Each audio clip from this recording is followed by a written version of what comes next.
Hey guys, it's Retro Rose here, and welcome back to another Mushy Monday where we play a cute, cozy game. And today we're continuing our life beginning and always.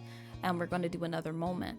Again, if you're new here, again, my name is Retro Rose, and I play a variety of games ranging from indie horror to visual novel, cute, cozy games, pixelated games, you name it. And I hope that after watching this video that you become a part of my rose garden and subscribe and click that notification bell. But without further ado, let's go on to the barbecue moment. You've been brought along to the big park today, which did an excellent job for living up to its title. The park near your house, with its lonely playground equipment, wasn't even a quarter of the size of the expanse of grass and trees that lay before you now, as it was in the next town over and too far for you to walk by yourself. You didn't get to visit it much, and so you soak up the environment. Another difference between this park and the one in your neighborhood was that this one had visitors other than you, Lizzie, Shoal, and Cove. Today, it was the busiest you'd ever seen it, thanks to community get-together, luring people in from all over the local area with the promise of barbecue and fireworks. Your family and Coves were just two of the many. What seemed like dozens of cars were parked up already when you had arrived. You saw Cove hesitate as he took in the growing gamble of strangers by your mommy.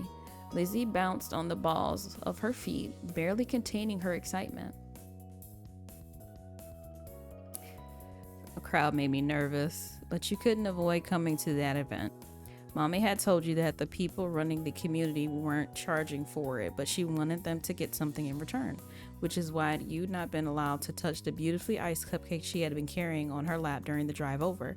It was a special treat for them. Every time the car made a turn, she clutched the box tight enough for her knuckles to strain, much to everyone else's amusement. Mr. Holden's contribution to the party, a huge pack of juice boxes, was tucked under his arm after being retrieved from the car's trunk. You bet there had been no such dramatics around that cargo getting here in one piece, but the boxes did lack the beautiful shimmer of Mom's treasured cupcakes.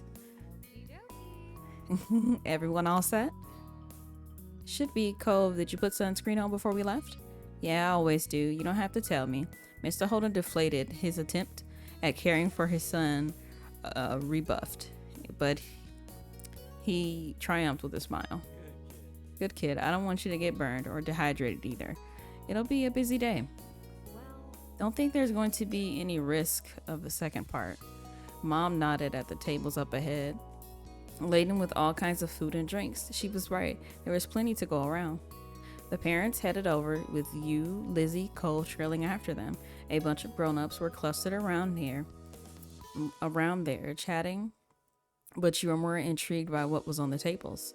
Some of it was familiar: chilled meat, sliced vegetables, big bags of chips, but there was a lot that you didn't recognize. Your moms had said that you weren't to touch food until they said it was time to eat. You want to risk getting caught. It'd be bad if you got in trouble before the event had even started. You saw that Mom and Mr. Holden had deposited the food and drinks they'd brought.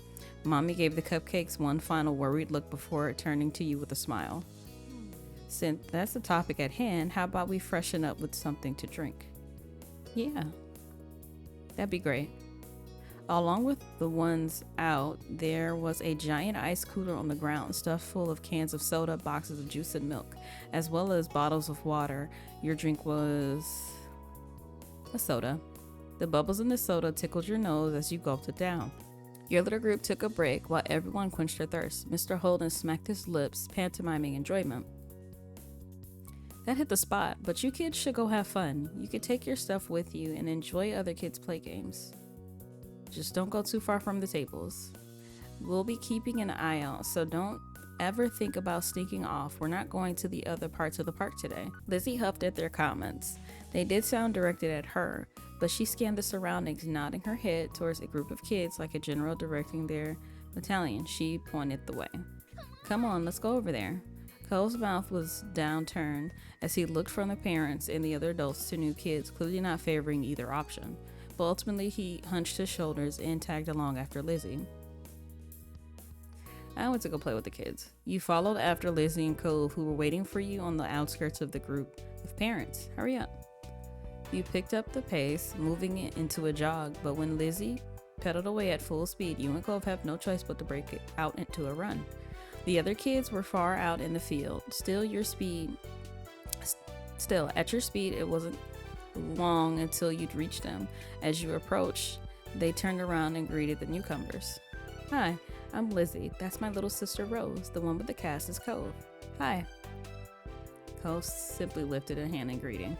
It was a chorus of hellos and names from the other kids. One of the kids looked to be about Lizzie's age or older. A couple seemed to be the same age as you and Cove, and there was one tiny little thing with his arms folded over his chest. What are you up to? The first kid, a boy with curly black hair and neon green sneakers, who had introduced himself as Hayden, shrugged as he looked at the others. Not much. The second kid to pipe up, Lisa, had half her face obscured behind the huge glasses she wore. We haven't decided yet. She glanced wistfully over her shoulders. Following her gaze, you saw the spray of water first and heard the shriek as someone got splashed in the face before you spotted the person shooting them. Some people are playing with water guns, but there aren't any left. The smallest kid, Noah, grumbled at that. You guessed that? That's why he was sulking. Spencer, who hadn't said much, patted his shoulder. So that's out. The new kid raced over. With a glint in her eye and her braid streaming behind her, you spotted the plastic orange pistol in her hand too late, when the trigger had already been pressed. Ack! Rude! Hey! Lizzie, who had been caught first, was fuming. Cove wiped the water from his face. You rubbed your ear, trying to dislodge water that had pooled there. Ugh. Watch out, he has a cast. Worried, you looked at Cole's plaster arm. You knew that he had. Be careful with it around water. It's okay. The girl simply darted off to find more victims, unaffected by your reaction. She doesn't mean anything by it. Lizzie Tuff, flicking her hair out of her face. The girl's not meaning anything by it didn't change the fact that she had been sprayed. Cove looked similarly unimpressed. Lisa's face lit up as she had an idea. Hey, we should catch her. She won't be able to spray people if she's running away from everyone. Yeah. Cove nodded at the other kids, murmured their interest, or lack of it, in the game. Let's do it. You joined the group of kids and tearing off after the girl with the pistol. Spotting you all over her shoulder, she laughed and shot her pistol in the air. Only a couple of droplets squeezed out. She swerved, causing a discord within your team as someone stood on your foot and you collided with Cove's shoulder. Rose, sorry. Cove shot you a smile that gave you a feeling of camaraderie. It's okay. You were closing in on the girl, but you weren't alone. Lizzie's face was set with intent, and the two older kids were hot on her heels too. You moved to the side to let them pass. You didn't want to run this race twice. With the path clear, Lisa lunged and tackled her friend to the ground. Got her. Panting, she punched the air in triumph, then pushed her glasses back to the bridge of her nose. The girl who had been caught giggling as she got to her feet, brushing strands of grass from her knees. Smiling, Cove came to a stop at your side. Lizzie moved with delight, clapping her hands. The boy with the bright sneakers grinned. You're it now. Catch us if you can. Yeah, I'll do it. You won't get away from me. With that, you all dispersed, squealing and laughing as you tried to evade capture. The sour mood from earlier had evaporated entirely, replaced by a light and playful atmosphere. Several rounds later, when most of the kids had taken at least one turn at it, the scent of smoke wafted up your nose. Caught by surprise, you looked up and found the brilliant blue of the sky had turned orange as the sun sunk down on the horizon. With all the excitement, you lost track of time completely. Look over, you saw people standing over the grills and poking them to life. It was nearly time to eat. We should get over there. I'm so hungry. Our parents are at different spots. Yeah. Bye. It was cool playing. Yeah, bye. Bye. You waved goodbye to the other group of kids before hurrying over to your parents with Lizzie and Cove. A tickle unfurled in your throat, growing more persistent as you came closer to the source of the smoke. As the three of you approached the table, your parents spotted you and came to join you halfway. You tried to greet them, but another cough obstructed your words. Oof, that's quite a cough. Are you alright, sweetie?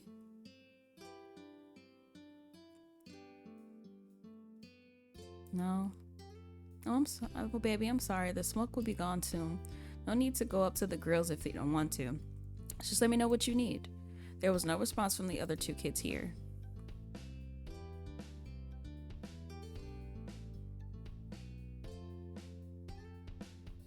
Please, could you get it for me? Of course. The main thing being served is kebabs. You can have whatever you like on it. There's different meats and veggies. What would you like on yours? Mom is right. There's plenty of options. Ooh. I would definitely like chicken. Peppers. Zucchini. And onions. Maybe? Nah. And that's everything. Sounds good to me. The veggies will be good for you. Order given, you waited for your food to be ready. Lizzie headed towards you, having issued her own request. Hi again. I heard what you ordered. I'm getting a chicken kebab with all 3 colors of peppers. Noticing Cove's approach, she turned to him. What are you having? Why does it matter? I don't know. I was just asking. I'm getting beef and shrimp with all the veggies except onions. Oh. While evaluating his response. That's okay, I guess, but chicken is definitely the better one. And you can eat all the chicken. I'm going to.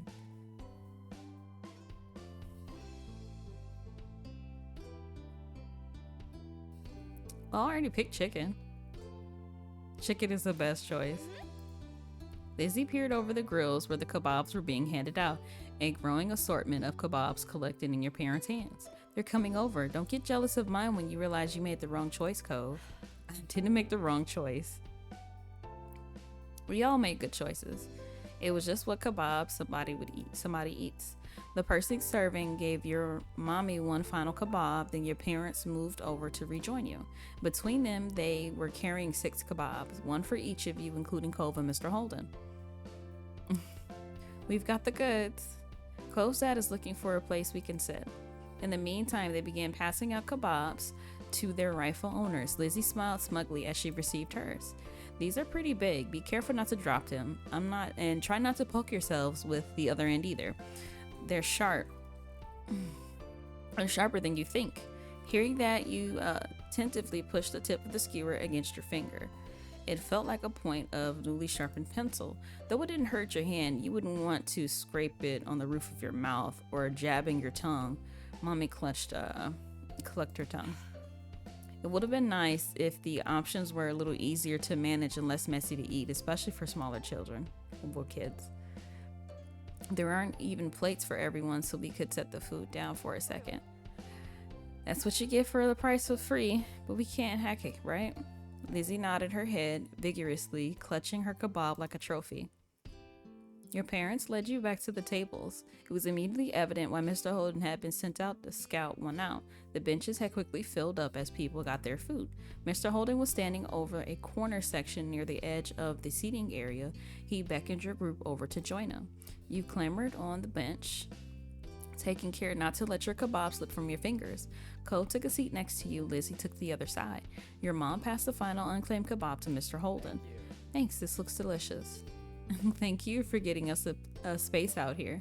Everyone tucked into their food. You gobbled it up eagerly, only partially obstructed by the awkwardness of eating from a skewer. Running around with the other kids had helped you work up an appetite. Mr. Holden, what do you do? Well, I do a lot of things. Do you play golf? Only if you count mini golf. One look at Lizzie's stricken face confirmed that she did not. She could enjoy the occasional round at a mini golf place, especially if she had audience to impress. But your sister took her passion very seriously. She could enjoy the occasional round at a mini golf place, especially if she had an audience to impress. But your sister took her passion very seriously. Even then, it's been years since I gave it a shot. Cove groaned at the feeble pun. Mom chuckled. You weren't sure if she was responding to the joke, Cove's annoyance, or Lizzie's offense. Just as well. She'd be dragging you to the green every week. That's because I've got dedication. You need a good drive or two to get far. Mr. Holden nodded, clicking his tongue in appreciation. Cove looked from his father to your sister, lost in the conversation. Outclassed in golf and wit. I don't get it. A drive is a type of golf shot. You should give real golf a try, and maybe I'll even teach you some tricks. Don't try to change my dad to be more like you. Lizzie gave Cove a dirty look at the accusation. Mommy felt the need to move the topic ahead before it got heated. That's really sweet of you, but I'm sure Mr. Holden is busy. He might not have time for another hobby. Yeah, I don't think I'm made for that still. The offer is appreciated. Then tell me something you really do already. You just go away every day.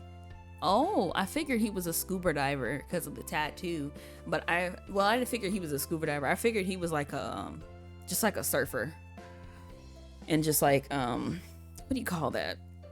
Somebody that, like teaches, like he's like a surf teacher or something like that. Teaching people how to surf and ride the waves and whatnot. That's what I thought. I like scuba diving, though with the business that's more work than play these days, surfing and reading and snorkeling. Those are things Cole's like, wow. It's a good thing you live by the beach. Don't I know it? I have nightmares about moving inland. No way. That's not a good joke. The sun had been setting when you'd got your food, and by the time you'd finished, night had truly fallen. Your sticky fingers were the only remaining evidence of your meal. The kebabs had been a great combination, more than the sum of its parts. The seasonings of freedom to choose every ingredient yourself was what made it something to remember. Rising from the table, Mommy held up her water bottle. Okay, now the food is gone. You got to wash your hands. Rose, Lizzie, please hold them out. Lizzie complied, coming over and cupping her hands together in front of her. Mom splashed some water over her fingers and Lizzie rubbed them together, working off the residue. Here. Mom passed her a paper towel from her purse and Lizzie used it to dry off her hands. Your turn, Rose.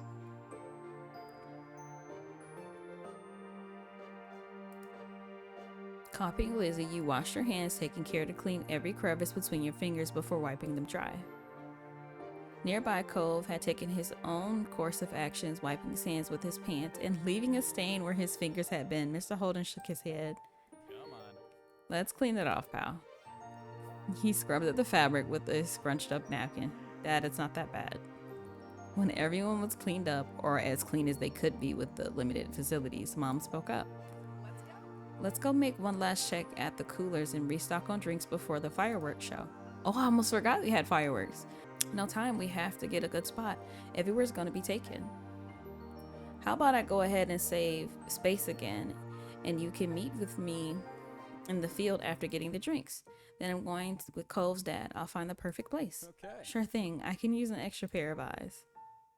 Mommy shook her head ruefully at Lizzie's even more enthusiastic than usual attitude. All right, me, Cliff, and Lizzie can go find a place to sit. Pam, Cove, and Rose, do you want to get the drinks? Okay.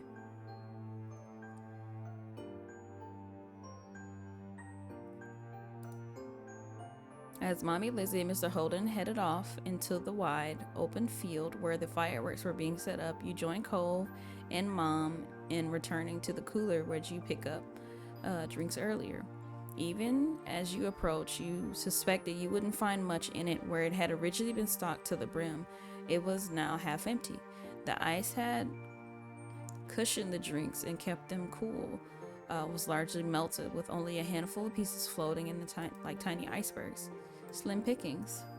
The drinks that remained looked like bottles of plain water, but you caught a glimpse of something more colorful amongst them. Mom rummaged around in the cooler, excavating a couple of juice boxes from the bottom in the process. Ah, Rose, Cove, you can take one of these if you want the perks of helping.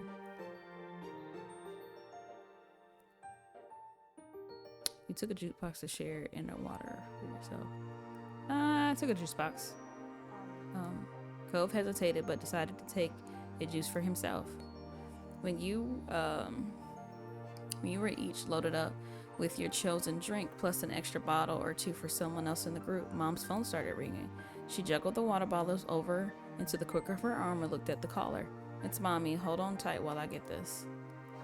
Hey, hun, how's it going? Did you find our perfect spot already? She nodded along to the call, punctuated by the as Mommy gave her direction. Catching your eye, she gestured towards the grassy area. We've got a place. Come on. We better hurry before the show starts. You and Cole jogged after your mom, who led you through the field, and the separate groups of people assembled there, back to the rest of your families. Hello, we're here, and we've come bearing gifts. Well, drinks. Though there wasn't much left. The three of you handed over the spare drinks. You gave Lizzie a bottle of water, but she only had eyes for your juice box.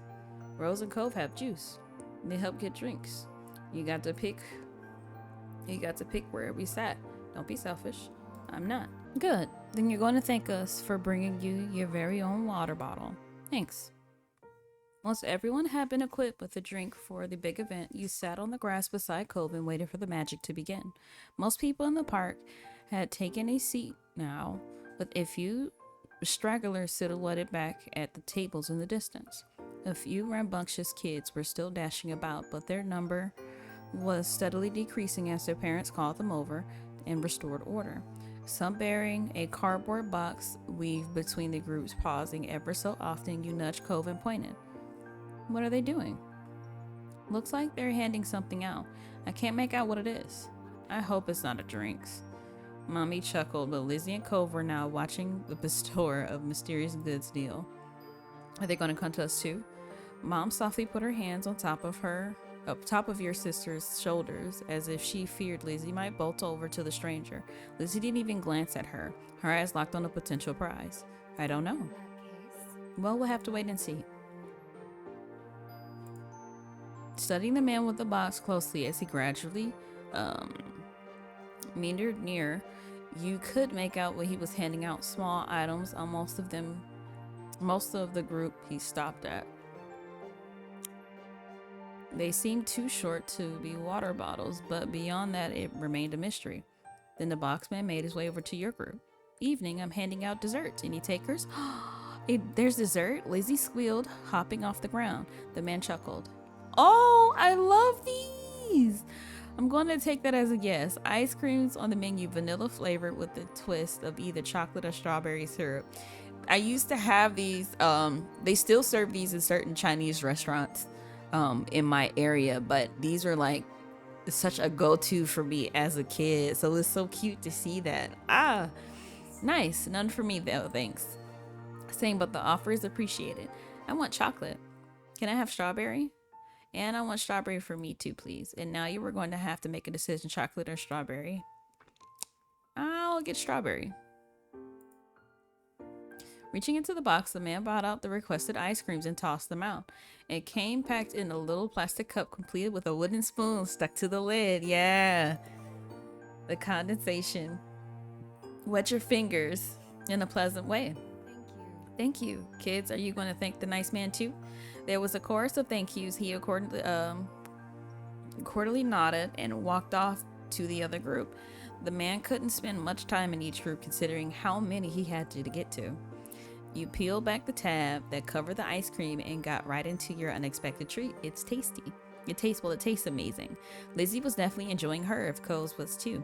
Lizzie munched away happily, but it ultimately didn't succeed in monopolizing her attention. Eyes wide, she looked at her mommy and then pulled on her pants. I didn't get strawberry. Can I have some of yours, please? Of course, sweetie. Lizzie cooed with excitement as mommy presented her with a dollop of the ice cream and syrup mixture. Licking her lips, Lizzie lapped at it. Mommy, come on now. Lizzie has all the ice cream she needs. She simply laughed and pinched Lizzie's cheek, then dunk her spoon in again and held it out to you. I just can't resist, Rose. Would you like some of mine? She already got that flavor. But that's not the same as getting a little extra from your mommy. You accept the bite. You ate the treat being offered, much to Mom's chagrin and Mom's delight. Cove watched the exchange silently with the blank expression. Mom, on the other hand, shook her head and fond smile on her face. Well, you better at least give me some too. You could have gotten your own if you wanted ice cream. What? The kids have ice cream already and they're getting some of yours to boot. I have nothing. Now, no, is when you decide to be firm. Laughing, Mommy fed some ice cream to your sulking mom. She could never actually follow through with being tough. There. All better now? Yes. They're so cute. Good. How about you, Cliff? Would you like some? No, I'm still okay, but thanks for keeping me in mind.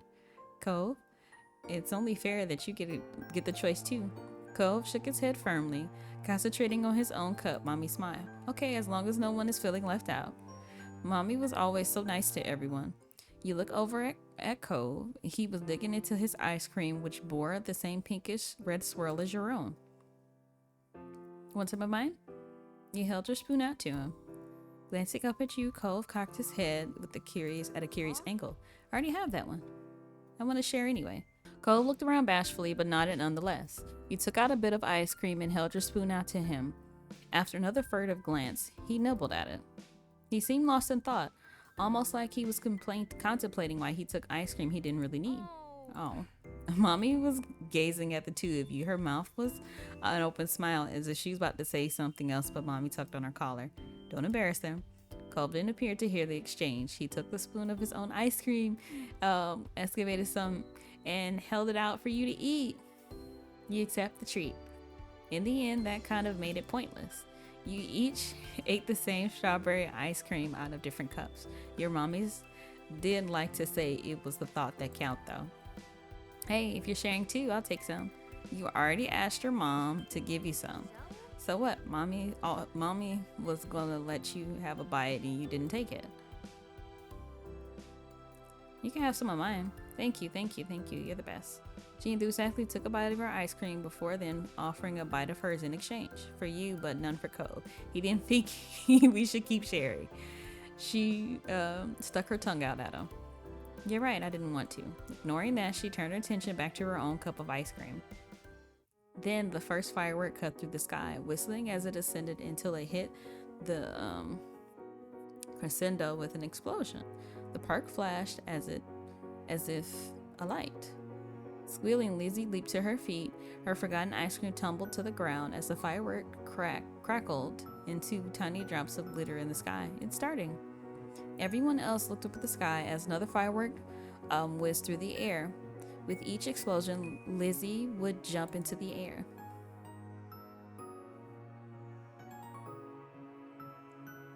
The event was thrilling. Cove sat by his dad, captivated by the sky sparkles and flashes overhead. Mr. Holden watched the fireworks scene impassively. He did smile at you and even gave a thumbs up when he noticed you were looking over.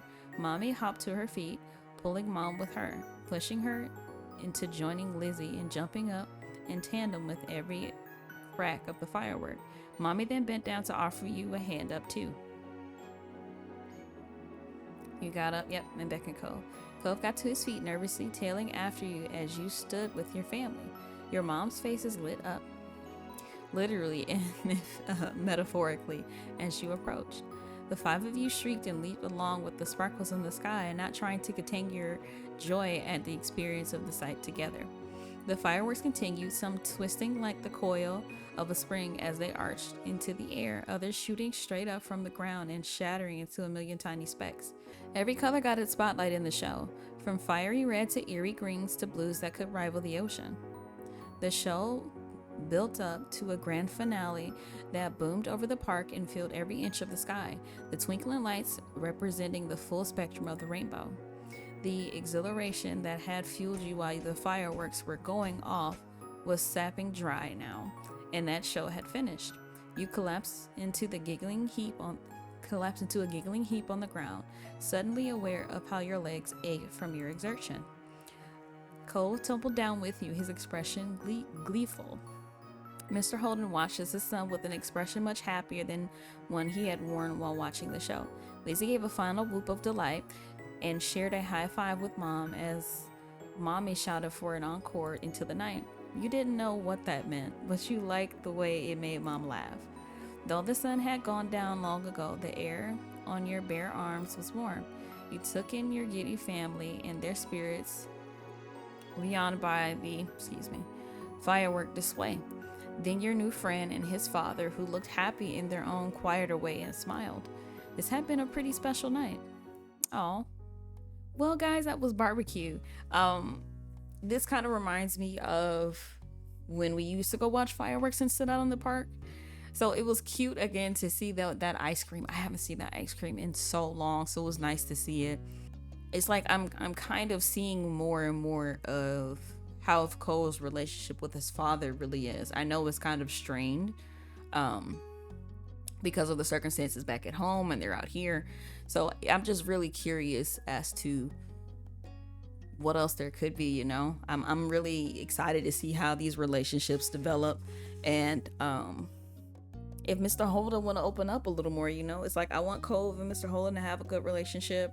I want Lizzie and Cove to have a good relationship. So it's like I'm just really hoping for really positive outcomes, but I know like with kids and personalities and situations can alter certain things. So that's just some things I'm keeping in mind. But thank you for joining me on this video, and I hope you like and subscribe, and I'll catch you next time on next Mushy Monday. Bye.